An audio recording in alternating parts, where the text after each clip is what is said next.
This is WCGR News. Your campus news starts now. Coming up on WCGR News, we open the semester with the tour of the new CU Learn Teaching and Learning Commons. We also celebrated Hispanic Heritage Month with Latino Student Union. Then we attended the IEEE award ceremony for the computer science students. From here, we visited the Chapel of Our Lord for Stephen Wente's organ recital. Lastly, we stopped by CUC's men's volleyball practice to get to know the new head coach, Ron Katarzinski. Thank you for joining us. I'm Daniel Valdez. And I'm Eric Berto Perez. Welcome back to another semester here on WCGR News. We're officially back post-COVID. It's been a long year and a half away from campus, but we're coming back to a brand new place to study with the CU Learning Center. Rafael Gonzalez and Jeremy Lozada have the story.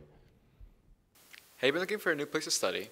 We'll look no further than the CU Learning Center at the Christopher Center. The CU Learn Teaching and Learning Commons has many different sections that all students here at CUC can take advantage of. Starting off with a massive space any student can come and study in, along with tutoring options. There are also many small private rooms that students can use both personally or for private tutoring.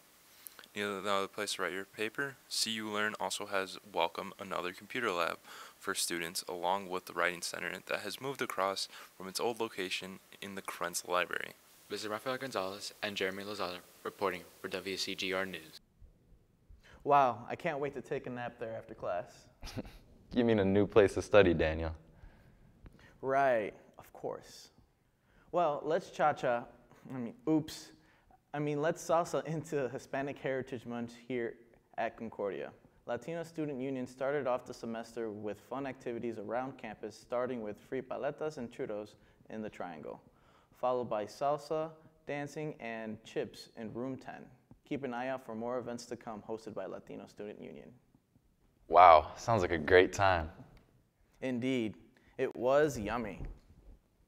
Well, hacking our way into the next segment, reporter Julian Perez covers the IEEE award ceremony and club elections. The annual IEEE competitions has just concluded, and with it a series of awards given to some of the top computer science programmers at Concordia University, Chicago. IEEE stands for Institute of Electrical and Electronic Engineers, and it's an association that has about 500,000 members all across the world. And within it, we usually take part in one of its competition. IEEE is a 24-hour coding competition.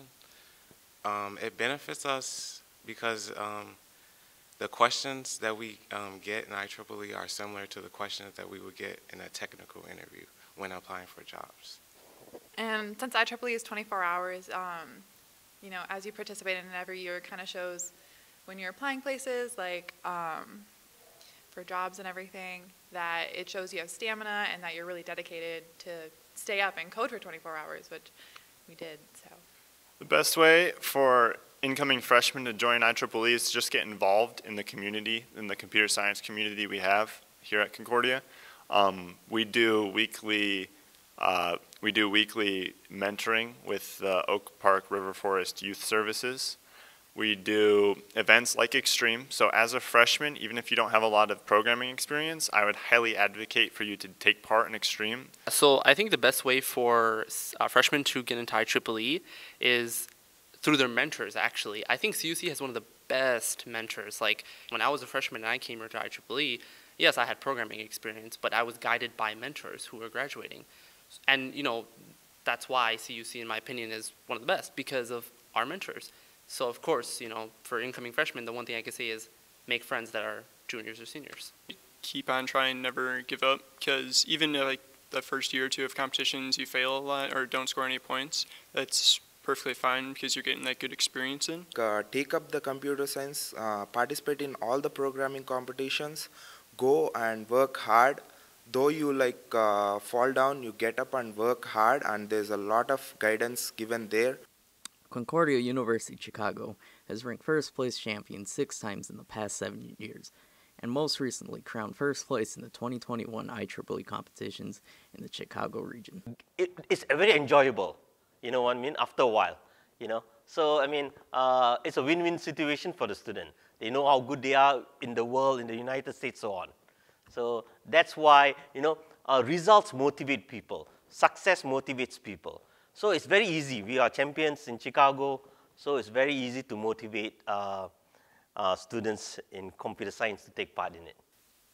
This has been Julian Perez reporting for WCGR. Congrats to all the students involved. Oh, wait, did you hear that? Indeed I do. That's Stephen Wente and his wonderful organ recital from the Chapel of Our Lord. Dr. Wente is an active organist and a church musician who has composed organ preludes and settings of hymns for the Concordia Hymn Prelude Library. The program included pieces from Bach, Whitlock, and Mueller. Wow, sounds very classy. Well, spiking our way into the last segment, we stopped by Geisman Gymnasium to meet the new men's volleyball coach and learn more about the upcoming season. COVID has been a significant halt for many since 2020, but now that we're in Phase 5, things are starting to look much brighter.